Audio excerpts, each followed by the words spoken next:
You guys had a resurgence. What part of that did you play, and how excited are you to be here to showcase what you have? Yeah, well, I feel like, the whole Kentucky has made it known that it's not just a football school, not just a basketball school.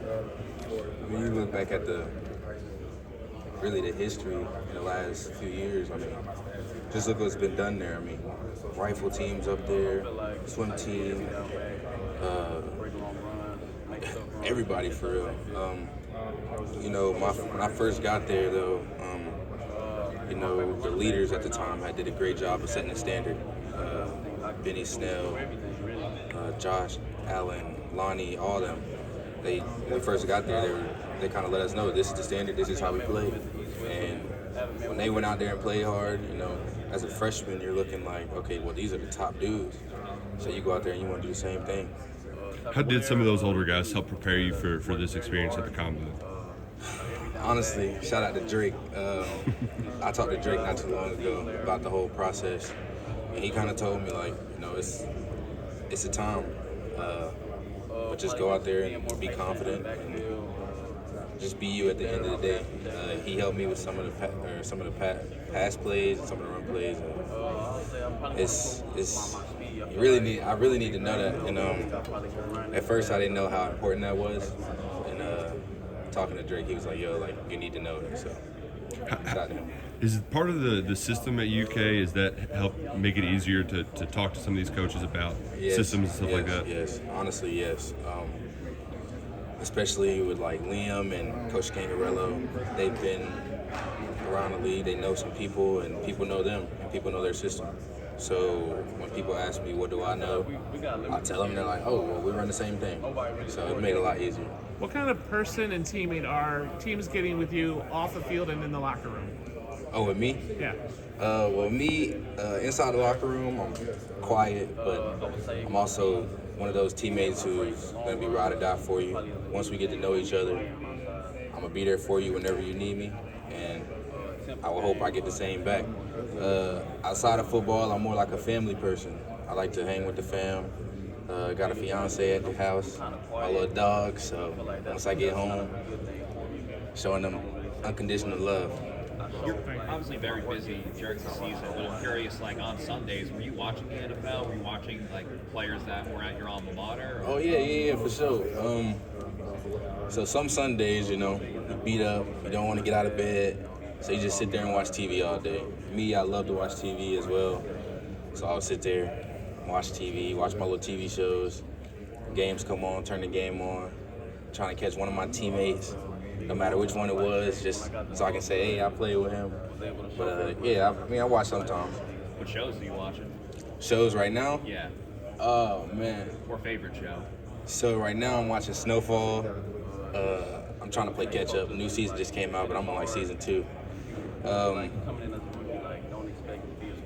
don't know right off the top of my head, but Snowfall is the one I'm watching right now. I'm trying to catch up on it. How much is pass catching part of their running back responsibility? Honestly, I think it's huge. For us at Kentucky, Coach Settle, he'd always tell me, like, hey, I made all Madden catching passes out the backfield. I don't even know what all Madden is, but he told me it's going to be really huge, especially at the next level. So it's something I've been working on, and hopefully I get to showcase that. Have you met with the Tampa Bay Buccaneers at all during this process? I'm not gonna lie to you. I met with so many teams here. Probably informally, I probably met with them, but I only had one formal interview. Who was that with? Denver. Hey, Chris, who's your hero and what drives you to play the game? Who's my hero? My mom's my hero. And honestly, she's what drives me to play this game. Some people don't know, but my mom passed away January 11th. And Sorry to hear that. it was hard on me. My mom's like my best friend. Everything that I had to do with football was for her and with her. It was like everything that I wanted to do was to make her proud and give her a new life. So, for that I'll never upset my mom again. And I keep going, never stop. What is one thing that your mom taught you, maybe even at a young age, that has really helped get you to this point? Yeah, so for me, it's just to never stop. My mom battled lupus her whole life, but not one time did she ever lay down and just give up. You know, she fought for me and my sister. Whenever she didn't feel like getting out of bed, God gave her the courage and the energy to do it. And that's one thing she taught me. So. Have you had any good meetings with the Steelers at all? I did meet with the Steelers. That was actually my last informal meeting on Tuesday. No, I have not met formally with Washington. I only had one formal. It was Denver. Yes, sir. It's a heartwarming story about mom. I see you get emotional, hard not to, and I'm not trying to chirp on that a little bit. But, you can hear her voice, you can see what she's saying to you, you can see what she wants for you. How much does that drive you? How much do you think about it? Every day. Every day it's like, sometimes when I catch myself, you know, staying in bed a little longer than I should probably have, she just gives me that extra push. Especially when I'm working out or training. I feel like if I give it that extra push, then it'll make her even more happy and proud than she already is.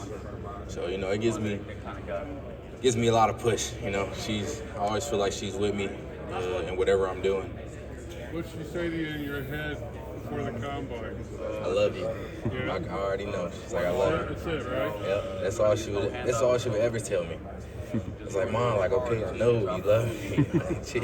You really seem at peace. You got a genuine smile. You just, Yes, sir. I can feel the love right now. It's hard. I'm not gonna lie to you. It's hard. But you know, my sister, she kind of stepped up, took the role as far as like parenting, because she feels like my sister tell me I need to grow up a little bit. But What good her sister nah, can't for tell you real, off. for real. So, you know, my sister, this time has brought me and my sister closer. Me and my sister are already super close, but like I said, it's brought us closer. And you know, she texts me every day. I text her every day, just check up. And yeah. Chris, you're Thank you so much. you're a guy who gets the hard yards, right? That's what you've kind of become known as, a guy who breaks tackles. How do you sell NFL teams that you're more than just this big power back? Man, so that's been one of my things I wanted to prove.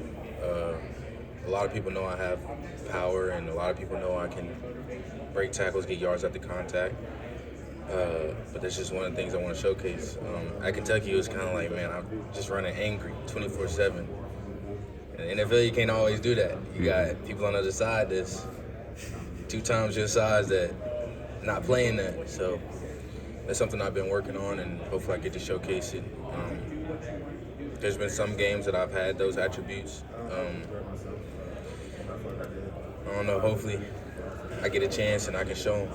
There's you know, where you go in the draft doesn't always dictate how you're going to play. Pacheco was a 7th round guy, and he was scoring touchdowns in the Super Bowl.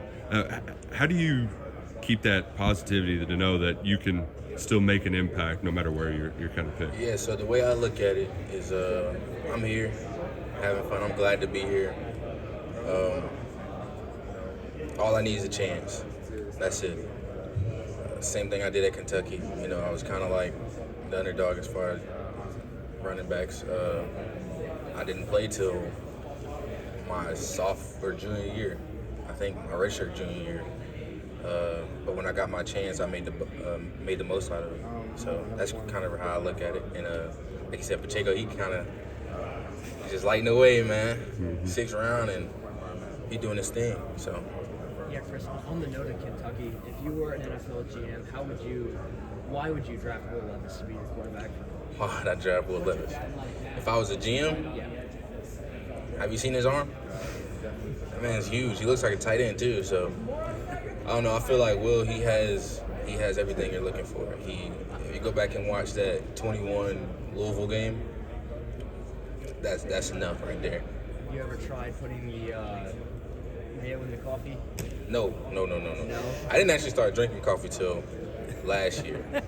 And when I seen that, it was kind of like, I don't think that's normal, dude. But you know, Will's different. He's not like everybody else. You know what I mean? Like even the banana thing. You know. Had you met him prior to any of that, like hearing about any of that stuff? No, I didn't. Honestly, like I think it was one day we were just sitting down like in the cafeteria eating, and like he pops up on TV putting mayo in his coffee. I'm like, bro, what are you doing? But yeah, Will's a character. Is it like that's my quarterback? Is it like Yeah, exactly. It's like, yeah, that's my quarterback. He can do all that stuff. Stop him. Try to stop him. What was your initial impression of him then? Like after you saw that and then you had the chance to meet him, what was kind of your initial impression of that? Yeah, so Will, when I first met him, I didn't know that was our quarterback. I thought, like I said, I thought it was a tight end that was coming in. But you know, you sit down and you talk to Will and you get to meet him, you get to know him. He's honestly like a cool dude. Like he's unlike any other person I've ever met. I always say this about Will, like, you know, on different teams, like people have their cliques and they have their friends or whatever. Will isn't like in a clique. He has everybody. Everybody loves Will. Will loves everybody, and no matter what, he cares for everybody. And if you want to get better, talk to Will. I'm trying to tell you. All right, thanks, Chris. Appreciate it. If you want to